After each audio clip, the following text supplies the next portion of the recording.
According to Wikipedia, cod is the common name for the demersal fish genus Gadus, belonging to the... Wait a second, this doesn't sound right. Oh, I see what's happened here. I've got the scripts mixed up with our new fishing channel, TripleJump. My mistake. We are, of course, here to talk about Call of Duty, the military first-person shooter series published by Activision and developed by the likes of Infinity Ward and Treyarch, among others. The games were originally set solely in World War II, but over time they have included conflicts such as the Cold War, the Vietnam War, the War on Terror, and even wars set in the future. Nice to know we've all got that to look forward to. For over 20 years, COD has been pushing boundaries in terms of realistic gameplay, challenging storylines, and engaging multiplayer experiences, and has won as many awards as it has started fights between 10-year-olds online. Since the first game was released in 2003, the series has sold over 400 million copies around the world, a sales record for a first-person shooter franchise. COD is also the best-selling video game series to come from the United States, with only Pokemon, Tetris, and Mario pulling in more money. There have been dozens of COD games since the series burst onto the scene, and today we're here to separate the special forces from the cannon fodder. For this list, we've limited our entries to console, handheld, and mobile games that carry the Call of Duty prefix. We've not included any remasters, ports, or collections, as we are certain you don't want to hear us talk about the same or very similar games twice. As for how we've decided the placements, our rankings are based on the combined scores of each game from sites like Metacritic and GameRankings, audience reception to the games, their place in the history of the series, and a little sprinkle of our own personal feelings too. Okay, I think that's all of the dull drills out of the way. It's time to shoot some baddies. Let's rank 'em. I'm Brigadier Ben. And I'm Private Peter from TripleJump, and this is every Call of Duty game, ranked from worst to best. The Unrankables. Before we get stuck into the ranking properly, we must first talk about the Unrankables. There are 3 titles on the chopping block this time around, which for a variety of reasons we've not been able to rank. First up, Call of Duty Modern Warfare 2 Force Recon 2009, mobile. Unfortunately for the lovers of simple grammar, the COD series is full of obtuse and complicated names like Call of Duty : Modern Warfare 2 : Force Recon, which is a mobile interpretation of the second installment of the original Modern Warfare run. 2 colons, Jeremy, in the same title? That's insane. The action in Force Recon is set in Mexico, where a group of US soldiers are deployed to take out a dangerous terrorist group. Actually, that descriptor was a bit redundant. There's no such thing as a non-dangerous terrorist group, is there? The game promised various mission types, including hostage rescue, base defense, and everyone's favorite, escort missions, as well as the shiny new gizmos and gadgets from the base title to help you in your mission to blow everything up.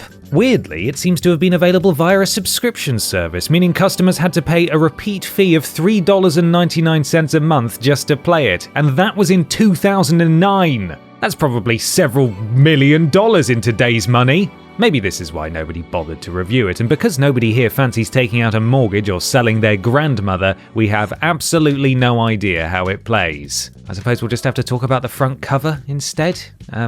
Soldier Man looks nice. I like his sunglasses and his gun. Can we please move on? This is killing me. Call of Duty Online 2012. PC.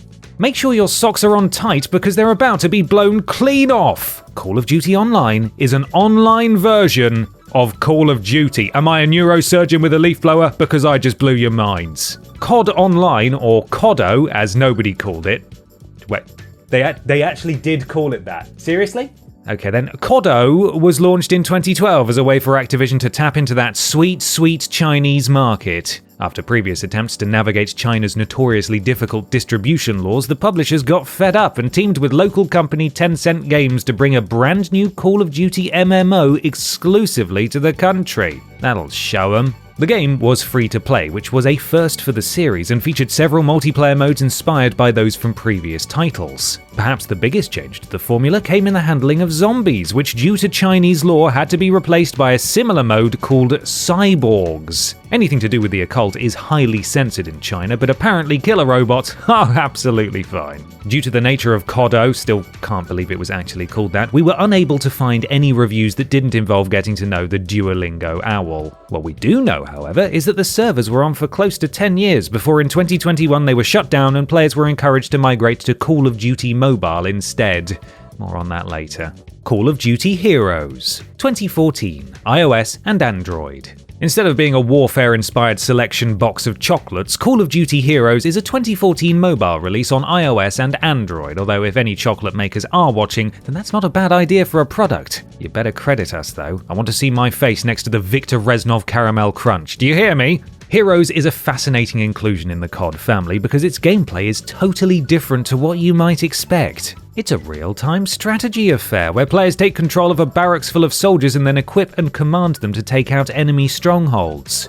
If this sounds familiar, then don't worry, it is basically the same as Clash of Clans, which was extremely popular at the time. In a shameless attempt to jump on the bandwagon, Heroes copied Clash's homework practically identically, only with several characters from the franchise's history chucked in to throw people off the scent. The currency in the game was gold, which is fairly standard, and oil, which is certainly unique, but please don't get any ideas and try to pay your next gas bill with a bottle of Castrol GTX. As you can probably imagine, reviewers were not lining up to pass judgment on this thing. We couldn't find any that the proprietary ranking machine approved of, which is how it finds itself closing out the unrankables section.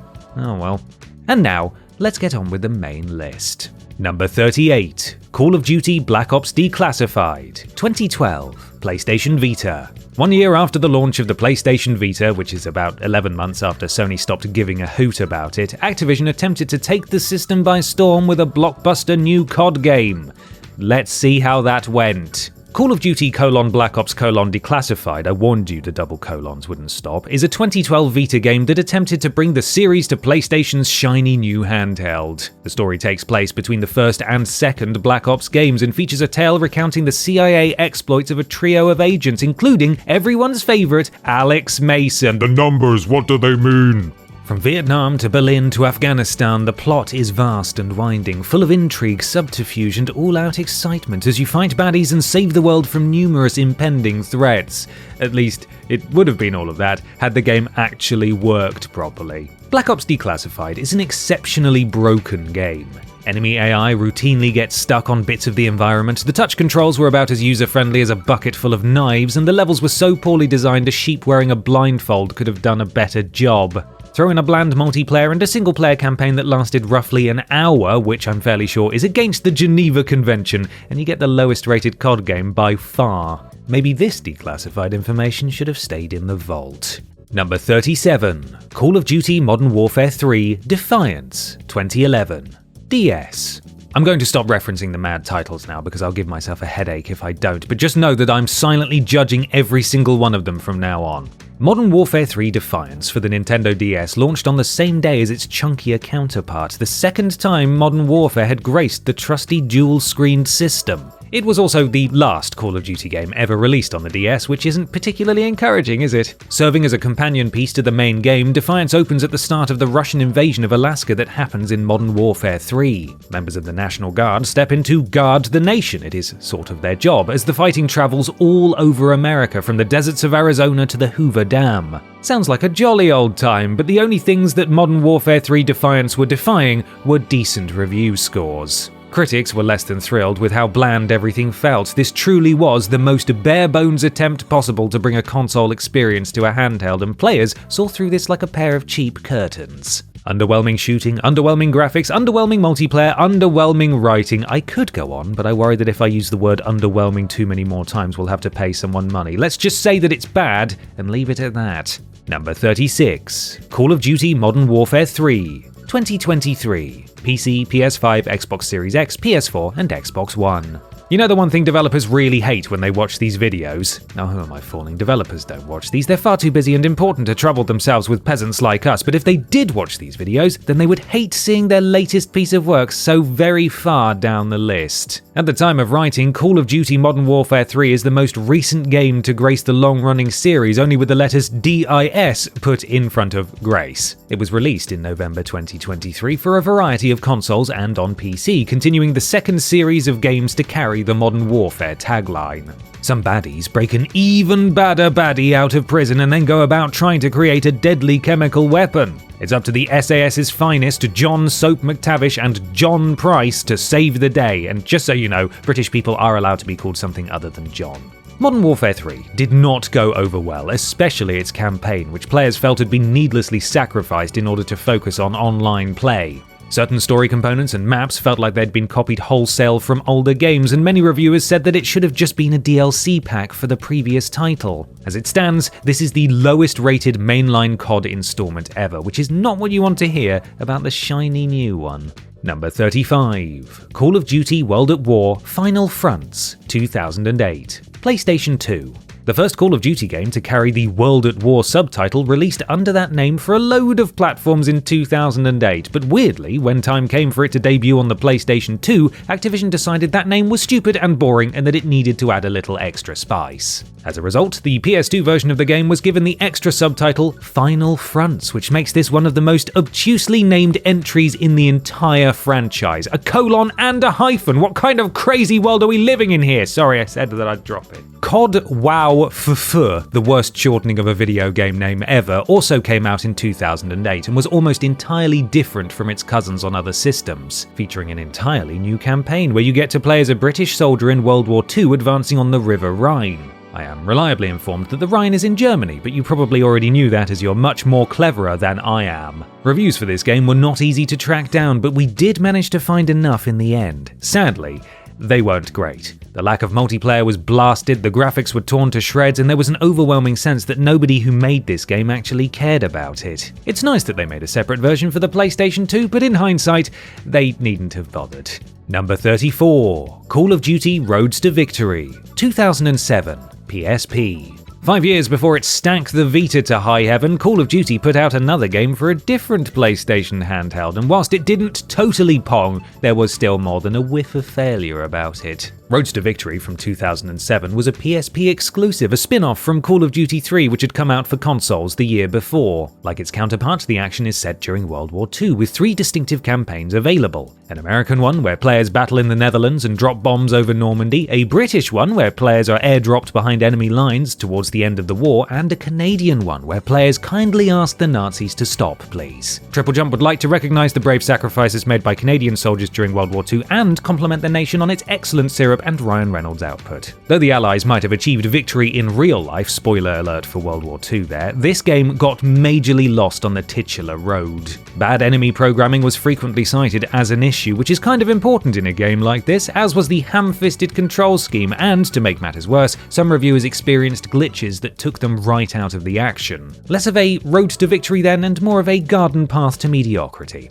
Got 'em. Number 33. Call of Duty Black Ops Zombies 2011/2012. iOS and Android. Since its introduction in 2008, one of the main selling points of Call of Duty has been its much heralded Nazi Zombies mode, to the point where several attempts have been made to make it the sole focus of a mobile experience. Some have gone well, whilst others are, this one. Black Ops Zombies released first on iOS in 2011 and then for Android in 2012, just to give you an idea of how Activision viewed anyone who didn't have an iPhone. The premise, like in most Zombies games, was very simple. 2 to 4 players team up to survive waves of undead fascists, upgrading their weapons and ammunition in the process to hopefully reach the end. Sounds like a guaranteed money spinner, but nothing in this life is guaranteed, not even zombies. Whilst some reviewers went bonkers for this app, others noted how little bang players were getting for their buck. It looked like zombies, yes, but on a phone or tablet it just didn't feel the same. It was also far too expensive to be truly worth the money, especially if you were anything but a die-hard fan of the series. Bringing zombies to mobiles was a good idea, admittedly, but this time around it just didn't work. Keep an eye out for the first attempt though, you might be surprised to see where it ends up. Number 32. Call of Duty Strike Team 2013. iOS and Android.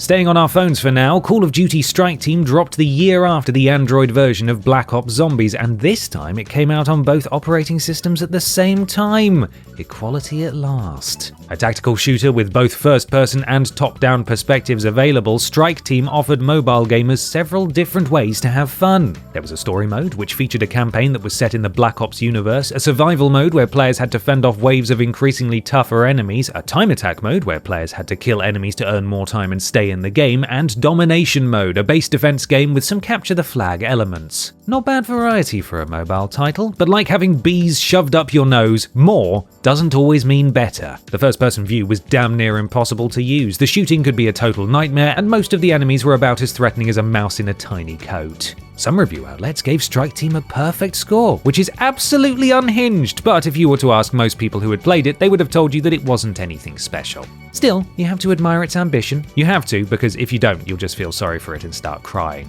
Again. Number 31.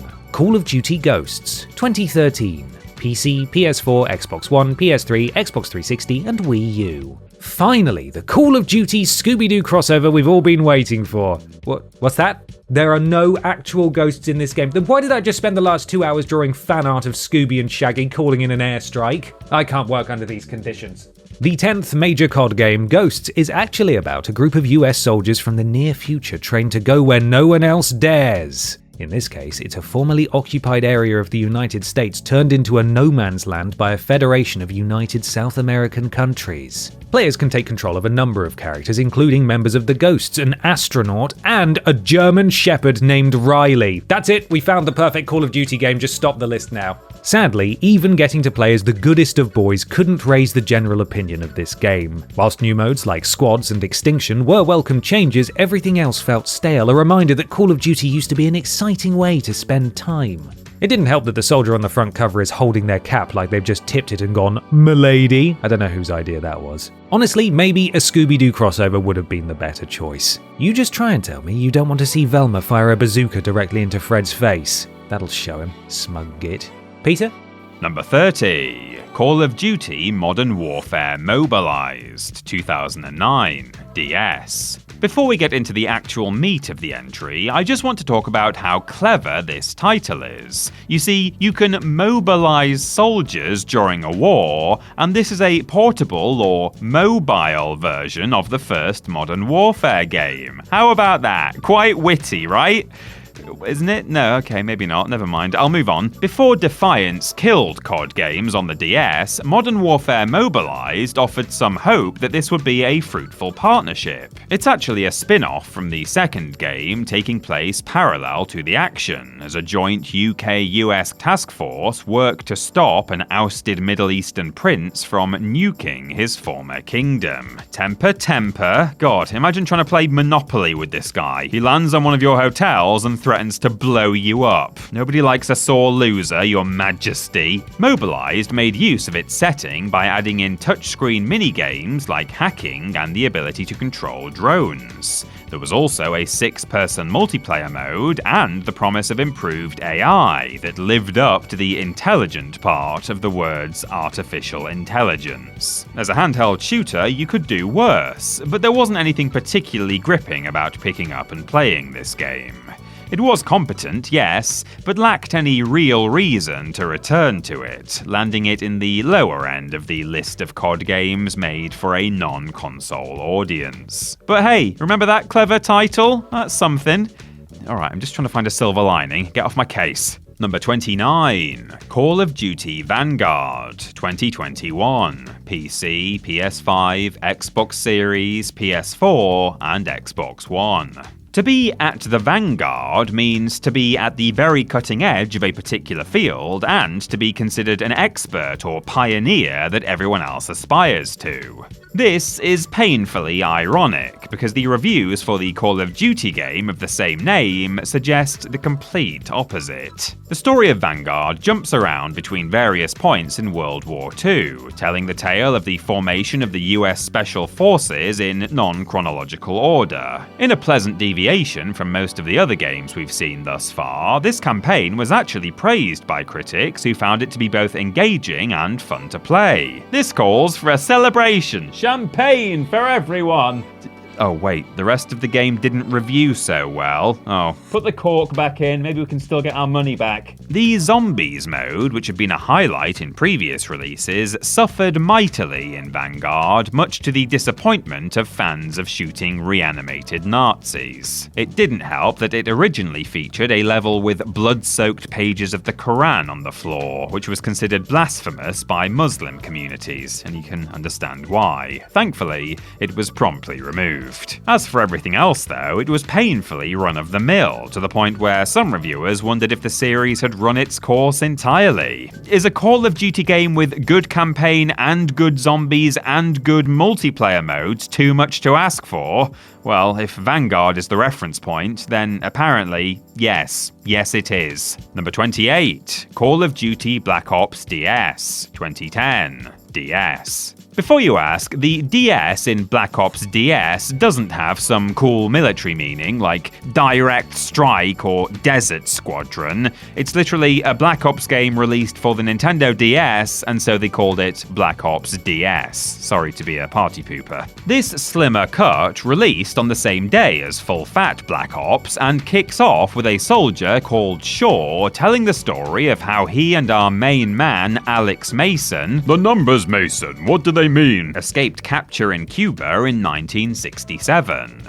As well as 16 levels of campaign action set across numerous countries and experienced through the eyes of several different CIA operatives, this was the first DS game in the series to include zombies, which was a massive moment for fans of that particular mode. Less good if you were a zombie, but considering they were all members of the Nazi Party, I don't care if they're upset. All of this sounds very positive, and it is, to an extent. As we've seen time and time again on this list, the controls on handheld COD ports leave a lot to be desired.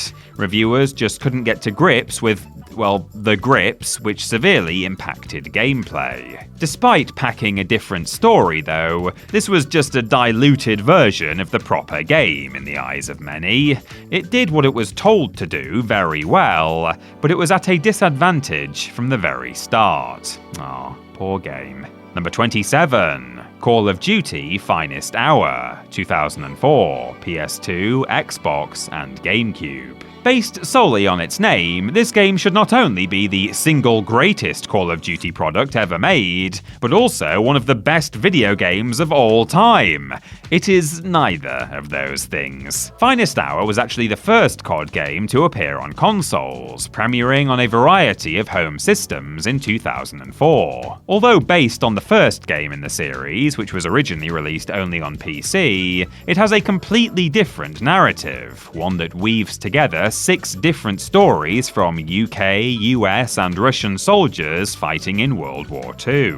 There's also some serious star power in this title, as one of the characters is voiced by AC/DC frontman Brian Johnson, who we have to mention because he's from Newcastle, and that's where we are. Nice job, pet. Geordie rock singers to one side, critics didn't hate Finest Hour, which sounds rather damning with only the faintest hint of praise, but really wasn't meant to. The mission design and control scheme were singled out as highlights, with one publication praising how the game shone a light on how horrible armed conflict really is. It wasn't all good news though, as the gameplay was inconsistent, veering from realistic to over-the-top with little warning, with many players feeling like the stellar PC experience had been seriously toned down for console owners. That being said, when you consider how vital Call of Duty is to the console landscape today, this is actually a fascinating piece of video game history.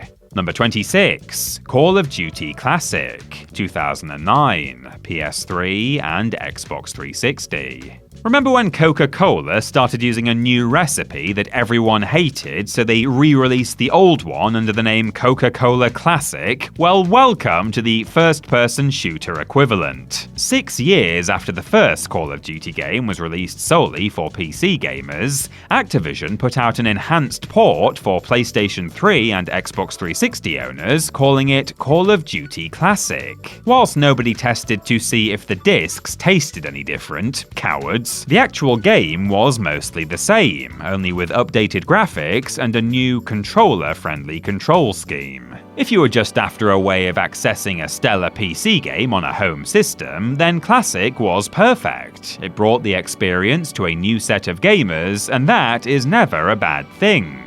But if you were after anything more than that, then you probably ended up disappointed. COD Classic, which incidentally is also my fish and chips order, might have seemed shiny and new compared to the original, but reviewers were quick to point out that it was still way behind other FPSs available at the time. In terms of innovation, it brought very little to the party, and there was no real reason to play it unless you hadn't already played the first game. At the very least though, this game reviewed better than New Coca-Cola, which isn't saying much, but a win is a win.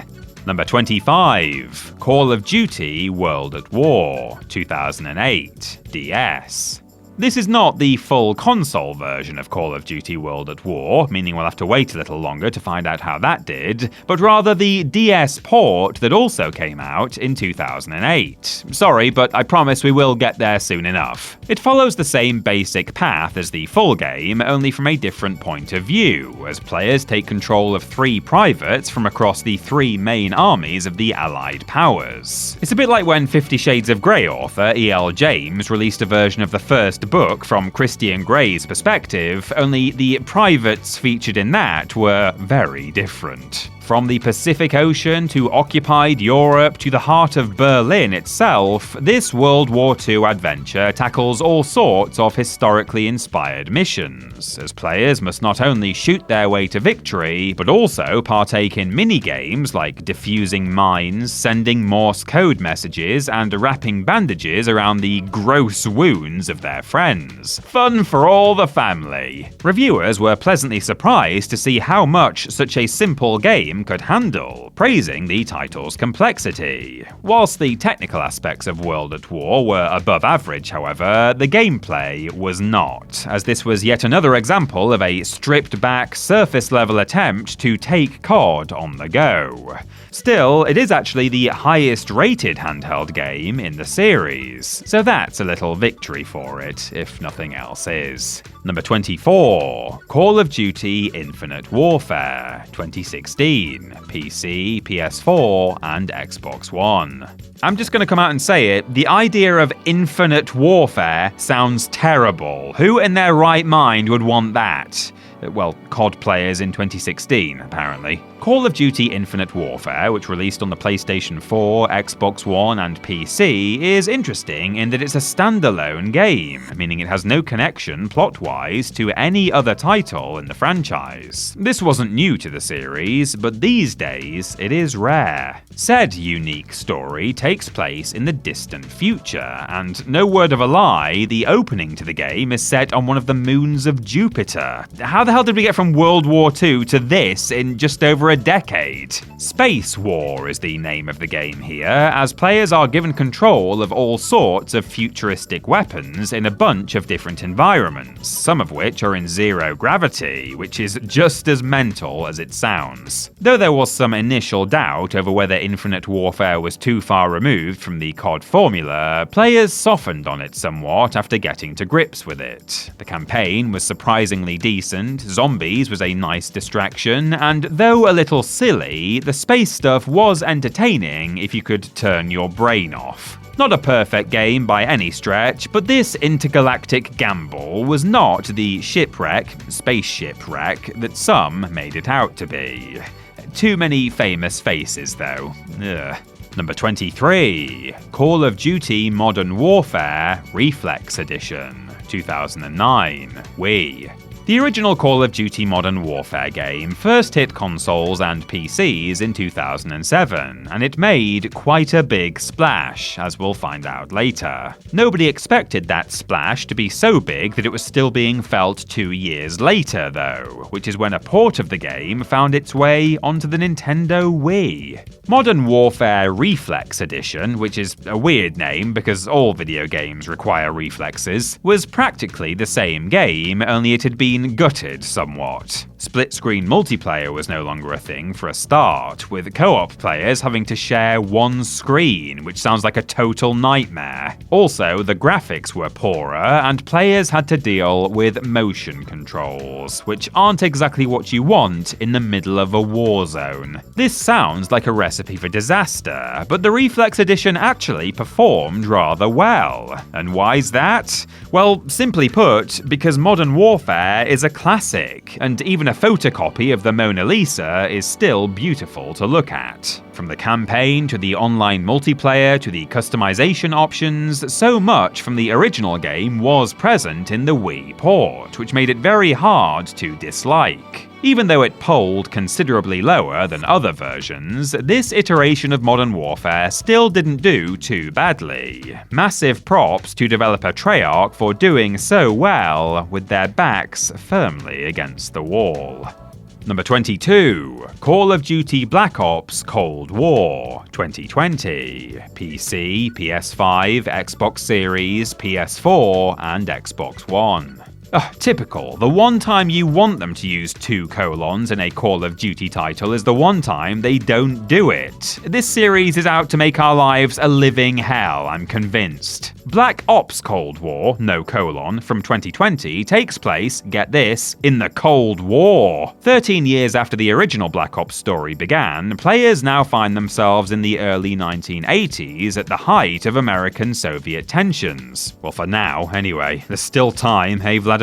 A Russian spy has gotten some information that might turn the tide of the conflict, and it's up to you specifically to stop them and maintain the balance of power. Development for Cold War was difficult to say the least, as original teams Raven Software and Sledgehammer Games fell out whilst making it. As a result, Treyarch had to swoop in and take over, with Raven being moved onto the single-player campaign, and they managed to pull together a game that was alright. It was just alright. Critics liked the new setting, but opinion was divided over the campaign and multiplayer, with nobody seeming to settle on whether or not it was actually good. Your mileage will vary with Black Ops Cold War, mainly depending on whether or not you like 80s action movies. But honestly, with all the mayhem going on behind the scenes, it's actually amazing that this wasn't considerably worse. Number 21, Call of Duty 2 Big Red 1, 2005, PS2, Xbox, and GameCube.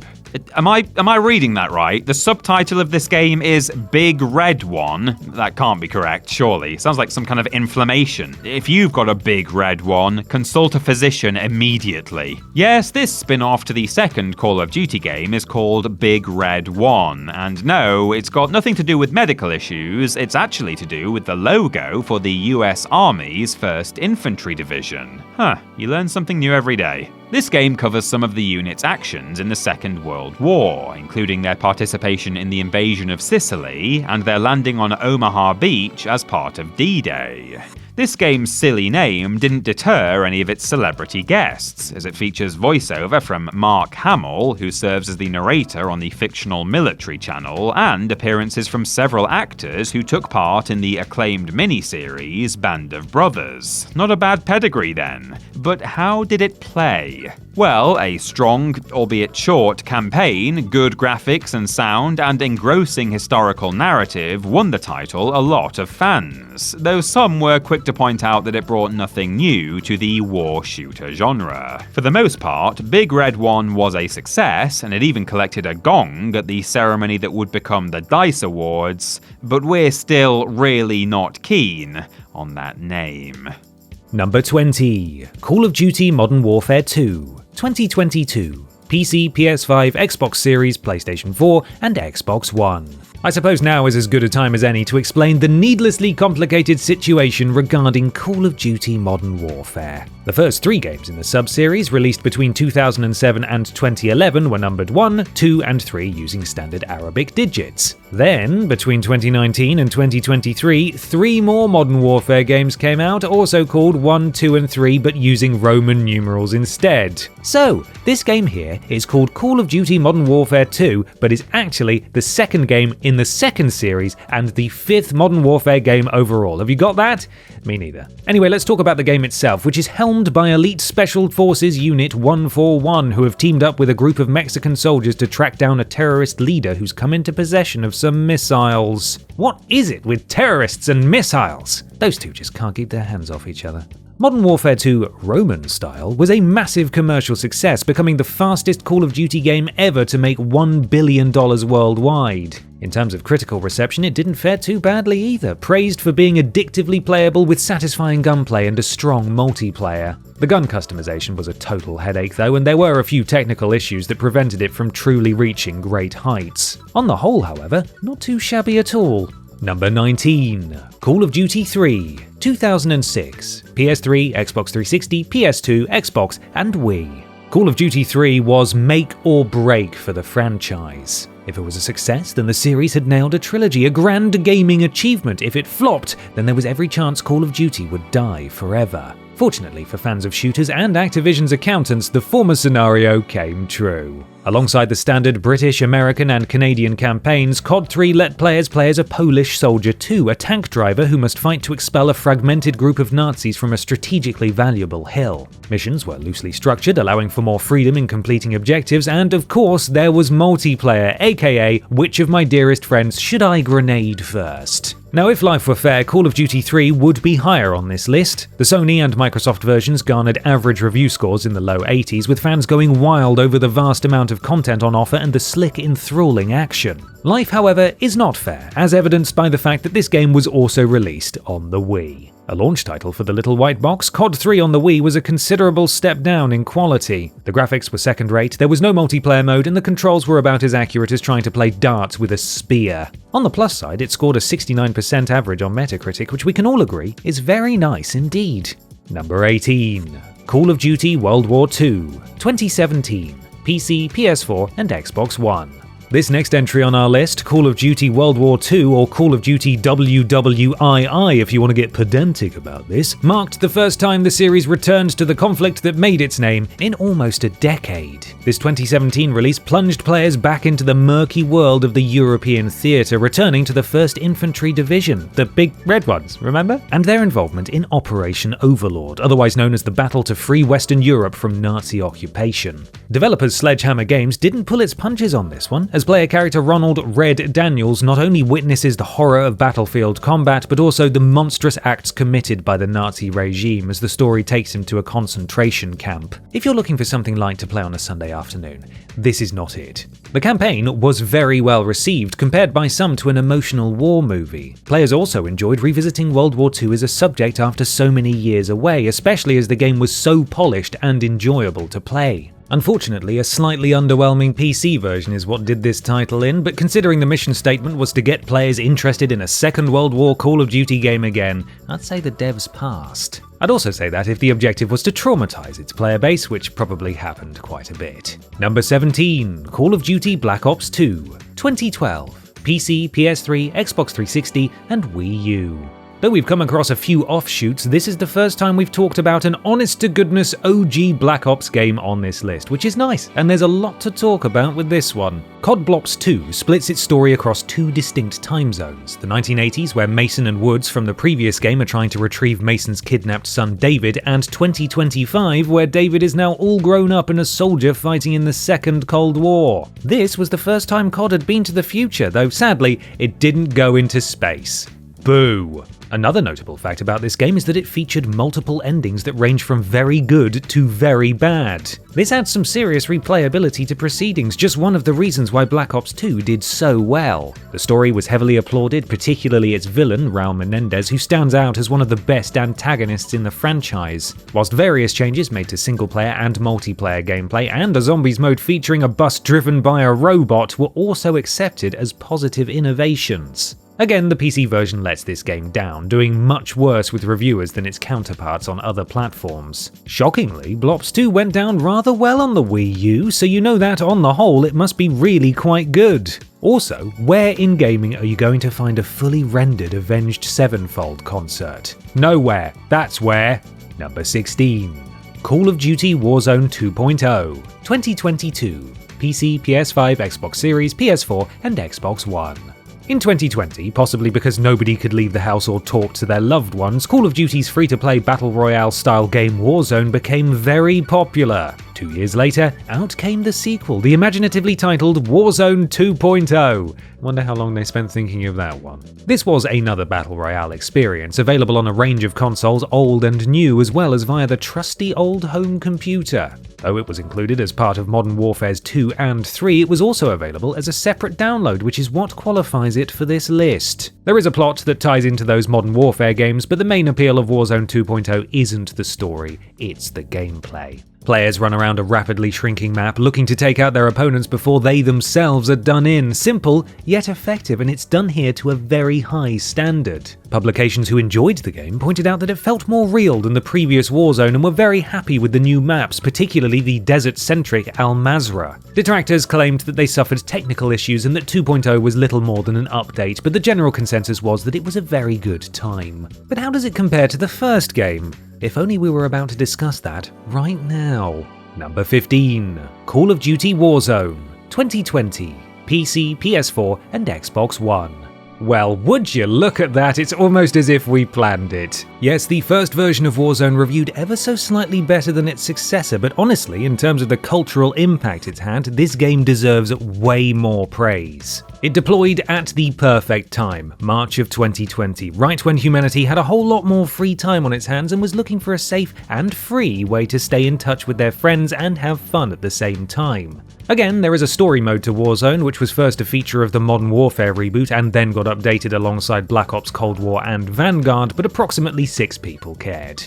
The launch version of the game had 2 modes, a standard battle royale and plunder, where players searched maps for hidden cash against a time limit. Then came Resurgence, a squad version of battle royale to round things out. That doesn't sound like a lot, but when you realise just how much fun the standard gameplay is, you'll understand why this game attracted 6 million players within its first 24 hours. It wasn't without its faults, don't get me wrong. Ultimately, a battle royale game is only going to appeal to those who enjoy that format, as there isn't much else to do beyond read the menu credits. Also, the download was so massive it required players to install a server farm to get the job done. However, for what it was, Warzone was an utter delight.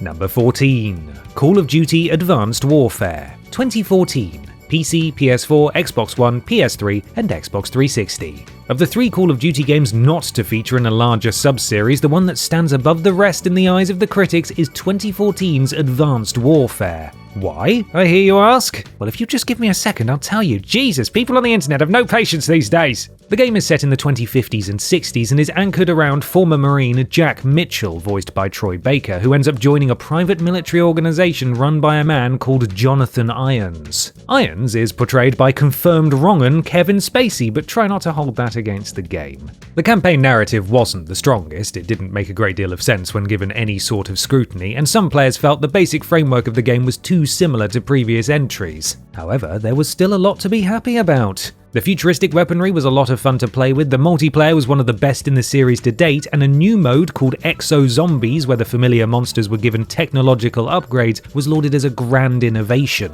If you aren't already convinced that this is a great game, the PC version of Advanced Warfare is where the press F to pay respects meme comes from, which makes it one of the most important creations in all of pop culture. Number 13. Call of Duty Black Ops 3 2015. PC, PS4, Xbox One, PS3, and Xbox 360. The 12th overall COD game and 3rd that dealt with those sneaky boys in black, Black Ops 3 dropped in 2015 and is set 4 decades after the events of the last game. In the year 2065, climate change has ravaged the planet. The world has been plunged into a global conflict between 2 superpowers, and soldiers with robotic enhancements threaten to destabilize the entire foundation of the human race. Nice to know we've all got that to look forward to. As well as a gripping story full of twists and turns, Black Ops 3 players were also treated to a great zombies mode featuring the voice of none other than Jeff Flippin' Goldblum, and the ability to play through the campaign mode again in Nightmares mode, where all the enemies are turned into zombies. Sounds relaxing. This game did so many of the things people love about COD to a very high degree, but didn't bring a great deal of new ideas to the series. Black Ops 3 felt like a maintaining of the status quo, which is perfectly fine, but to be a true great you've got to bring something new to the party. Take it from me, the man who pioneered the legendary Potter technique of stamp collecting. I would give you more info, but then I'd have to kill you. Even with this minor gripe, this is still a fantastic Call of Duty game. If you've never played any of the games before, then you could do much worse than to begin here. Number 12. Call of Duty Modern Warfare 3, 2011, PC, PS3, Xbox 360, and Wii. The final Modern Warfare game, until the series was confusingly rebooted 8 years later, landed on the 7th console generation and PC in 2011, bringing Call of Duty's first foray into present-day combat to a close. Picking up where the last game left off, the Johns, Price and McTavish, as well as their Russian mercenary friend, are fugitives from the law, having been forced to kill a traitorous general in Modern Warfare 2. Now they must not only clear their own names, but also prevent the diabolical Vladimir Makarov, a Russian ultra-nationalist, and the series' main antagonist from destroying the United States. The Xbox 360 and PlayStation 3 versions of Modern Warfare 3 are fantastic, cherished by players and critics alike. Long-term fans of Modern Warfare were delighted that the trilogy's story reached such a satisfying conclusion, and outside of the main campaign, the fundamentals of gameplay, graphics, sound, and user interactivity were heralded across the board. Then it had to go and get released on the Wii. The build for the Nintendo system wasn't terrible, but it was far from exceptional either. The graphics were a significant downgrade from other versions, and online play was hampered by poor connectivity issues and a confusing friend code system. In light of how good this game was on PlayStation and Xbox, this simply wasn't good enough. Even with this considerable impediment, Modern Warfare 3 still stands out as one of COD's highlights. Just don't be fooled if someone offers it to you in a white case. Number 11. Call of Duty Modern Warfare, 2019. PC, PS4, and Xbox One. Right, this is the last game in the rebooted Modern Warfare series we need to talk about, so fingers crossed I won't get confused about it anymore going forward. I will probably still get confused about other stuff like how to tie my shoelaces or what my name is, but I can live with that. 12 years after the first game was released, Activision decided to revisit the series and make it a bit more, well, modern. The story begins in the game's release year, 2019, and switches between 3 soldiers from 3 different countries. The mission is to prevent a war between the real nation of Urzikstan and the fictional nation of Russia. Wait, I may have gotten those the wrong way around. To highlight the life or death decisions real soldiers have to make during combat, the game featured several non-enemy NPCs which players have to determine aren't a threat in the heat of battle. This is part of the larger emphasis placed on tactics during gameplay, as players are presented with several options of how to clear a level. This controversial direction wasn't for everyone, naturally, but there were enough people who thought the change was good for the series, and it did quite well with critics. As well as the campaign, everything else was considered good, if a little safe, but when the story mode is as divisive as this, maybe safe isn't a bad thing. Number 10. Call of Duty Mobile, 2019. Mobile. I regret to inform any serious gamers watching that the unthinkable has happened. A mobile game has breached the top 10. God, what's the world coming to? The straightforwardly titled Call of Duty Mobile became available to phone-wielding COD fanatics in 2019. Now, I know COD is popular and all, but surely there aren't enough people willing to download it onto their phones to make this game a success. 270 million downloads within the first year? God, sorry, I think I'm about to pass out. This blockbuster number, along with the $480 million the game generated after just 12 months, prove that COD Mobile was popular, but what is it all about? Well, you choose an avatar in a map, jump in, and riddle your friends with bullets all the livelong day. Oh, and that's it, apparently. God, and it made that much money?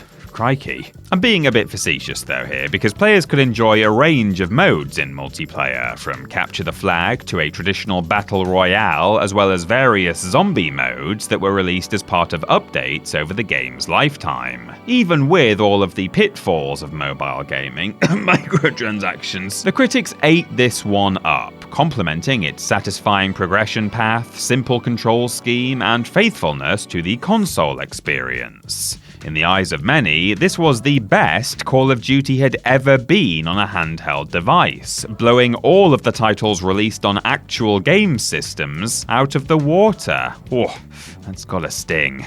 Number 9. Call of Duty World at War Zombies, 2009/2010, iOS. Oh my god, another mobile game? Somebody check hell to see if the other two horsemen of the apocalypse have escaped. The original World at War game was the first COD title to feature the iconic Nazi zombies mode, so a year or so later, some bright spark had the idea to extract it from the main game and put it onto mobile phones. And you know what? It worked a treat. Developed by IdeaWorks, a British studio who specialised in bringing console games to mobiles, World at War Zombies featured 3 distinct maps that players had to defend from the monstrous hordes, either on their own or with friends, locally via Wi-Fi and Bluetooth, or even across the globe via something called the Internet.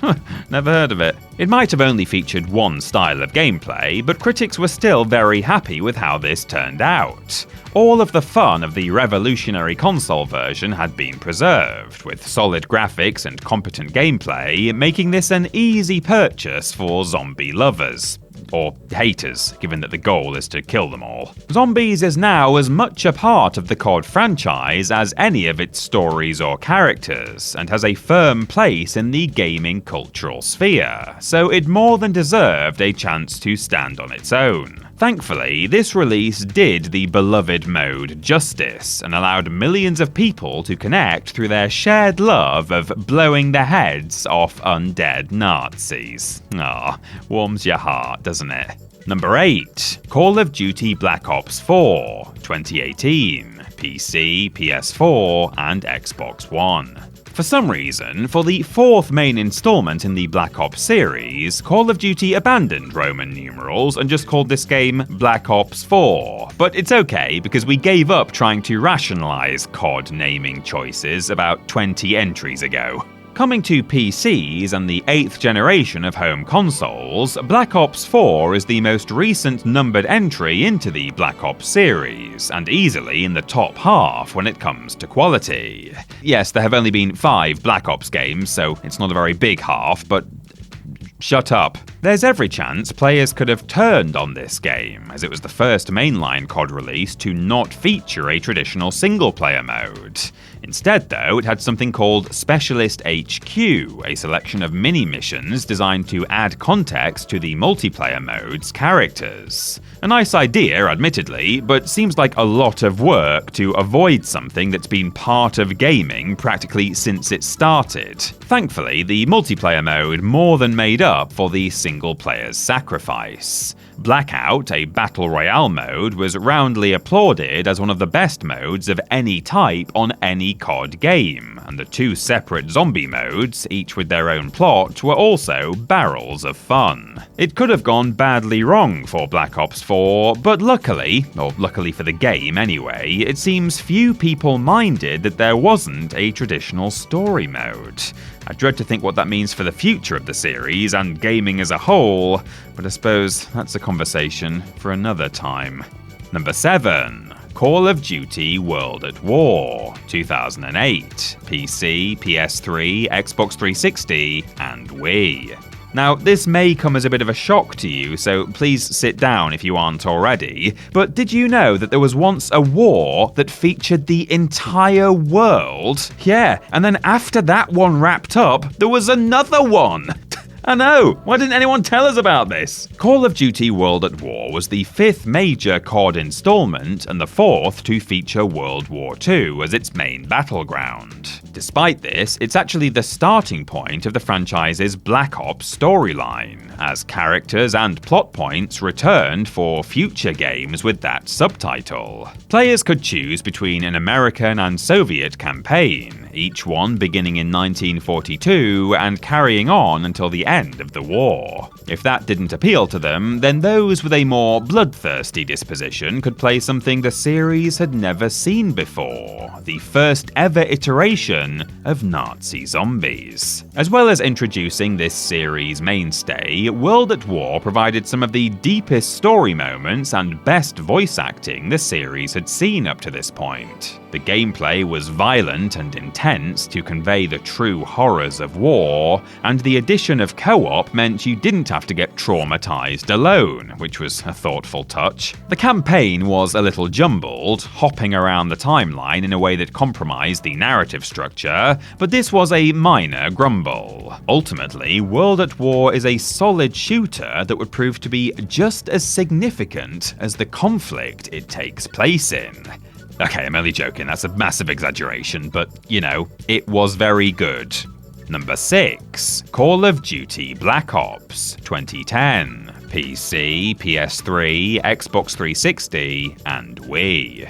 Although World at War technically kicked off this sub-strand, the first COD game to carry the Black Ops name came out in 2010, and like with Dorito flavors, the original is still the best, it says here. I'm not sure about that, writer. I'm more of a chilly heatwave guy. Set during the Cold and Vietnam Wars, Black Ops is framed as CIA operative Alex Mason attempting to remember key information to stop Soviet sleeper agents from launching a deadly chemical attack on the US. This means that this is the game with the legendary "We want the numbers Mason" moment referenced earlier, the pinnacle of cheesy writing. Oh, I forgot about tangy cheese Doritos. Now there's a dilemma. As well as this highlight of Western literature, Black Ops also featured the standard multiplayer and zombies options, both of which ticked all the boxes, with special praise reserved for the hefty feel of the guns and the outstanding world building.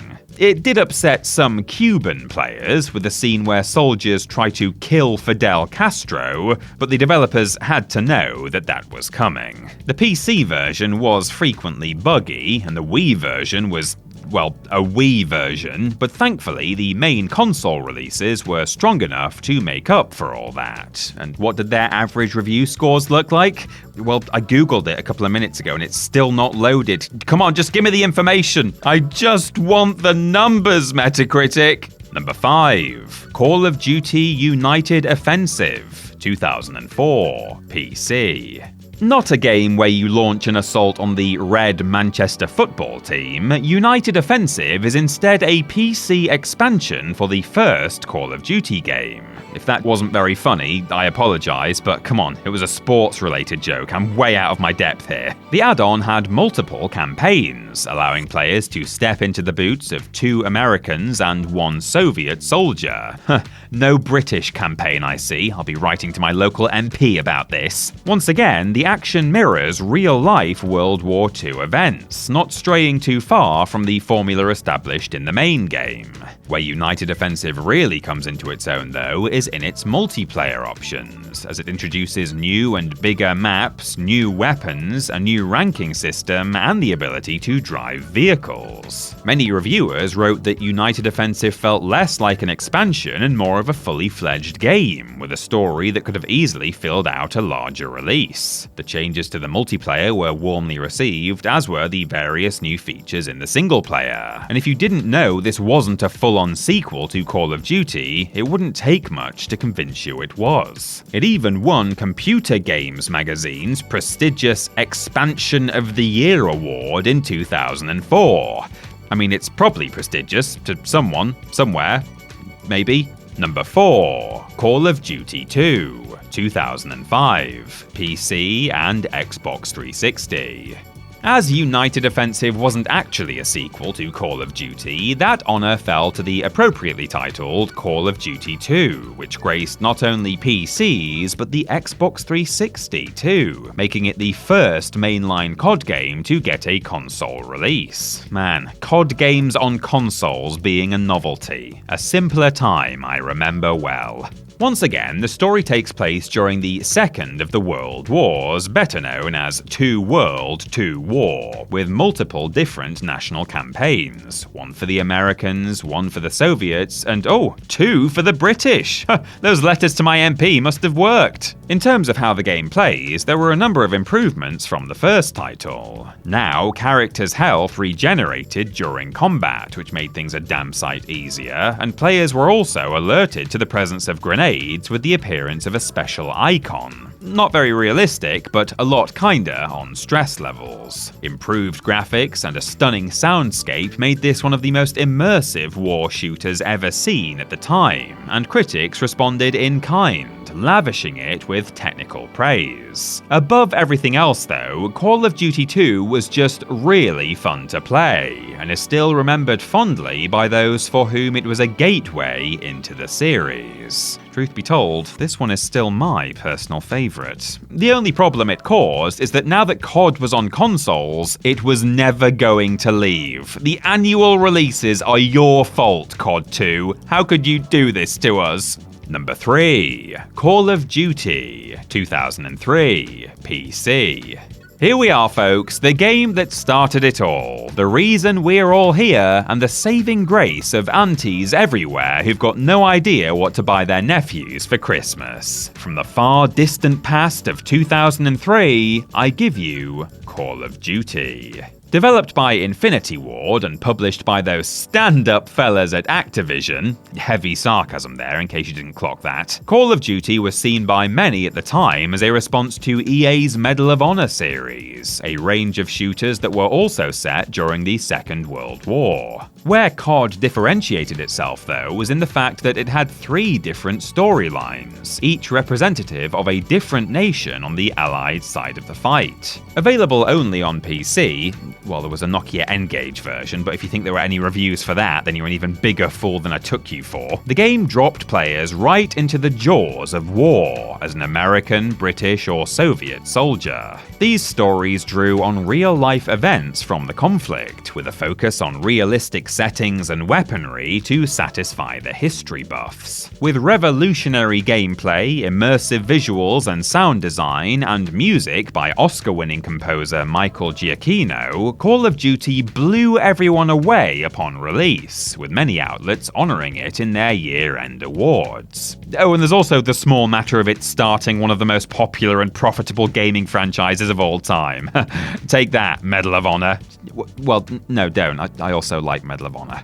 Number 2. Call of Duty Modern Warfare 2, 2009, PC, PS3, and Xbox 360. The middle part of Task Force 141's globe-trotting battle against Makarov and his evil forces, Modern Warfare 2 introduced new characters to the story, new atrocities to avert, and a level set in outer space. God, no wonder this game's so high up the list. In the face of mounting Russian pressure, players must prevent the ultranationalists from disrupting the global power structure whilst battling enemies on every side, including their own. Of course, we can't talk about this game without mentioning its infamous No Russian mission, which gained notoriety for taking place during a massacre of unarmed civilians in an airport. Whatever your thoughts on No Russian are, though, you can't deny that it's one of the most famous single levels in gaming history, for reasons good and bad.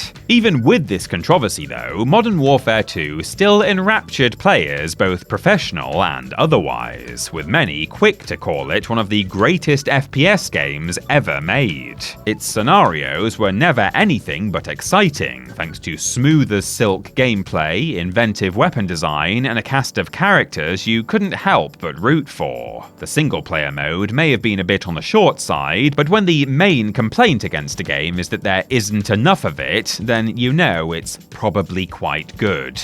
Modern Warfare 2 had some lofty expectations ahead of its release, but it matched all of them with flying colours. But why were those expectations so high? Well, because... Number 1. Call of Duty 4 Modern Warfare, 2007, PC, PS3, and Xbox 360. Modern Warfare 2 might have been great, but it still couldn't eclipse the game that gave it its name. Rather confusingly, the game titled Call of Duty 4 is actually the first in the Modern Warfare series, but we've already talked about names way too much on this list, so let's just get into how absolutely brilliant this title is. The first installment not to be set in World War II, it transported players to a more contemporary setting, introduced them to heroes McTavish and Price, and brought in the killstreak mechanic that's now a staple of Call of Duty. Makarov may not have been the villain, but the story still follows Western soldiers battling with a Russian ultranationalist, laying the groundwork for the Maverick's introduction in the next game. No matter how you experienced Modern Warfare, you were guaranteed a good time. All 3 versions sit on scores of 90+% on Metacritic, with critics lauding everything from the story to the multiplayer to the unmatched visuals. It'll make you feel like you're in a real war, which is a good thing, I think. You'd be hard-pressed to find anyone who's played Modern Warfare that didn't love it, even if they're not usually an FPS fan. In fact, it's quite appropriate that one of the protagonists in this game is nicknamed Soap, because when it comes to greatness, COD 4 cleans up.